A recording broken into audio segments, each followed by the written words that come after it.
When I was growing up, it was confusing to a lot of people to see a black child that spoke Spanish as their first language, and when they spoke English, it had an accent.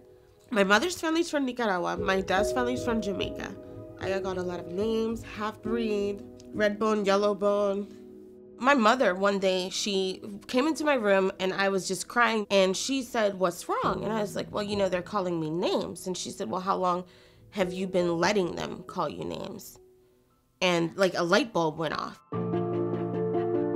My mother went from having a kid at 18 and no college, from being on like food stamps and housing assistance, to finishing her PhD. And I think that I take after my mother. And the more someone doubts me, the more I'm going to do whatever I put my mind to. I am a skincare specialist at Sephora. I feel like Sephora accepts everyone, no matter your skin color, your race, religion. The best part about my ethnicity and background is connecting with my Spanish-speaking clients. A lot of them do not speak English at all. So it's finally like, oh my gosh, I can be understood. And it kind of sheds that insecurity that they had about coming in.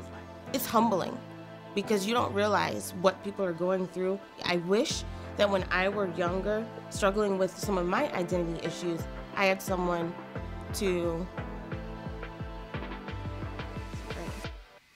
help me. We are super excited, my husband and I, because I found out that I was pregnant. I really want to instill in my son that having two cultures that you're able to marry together within your own body, that's powerful.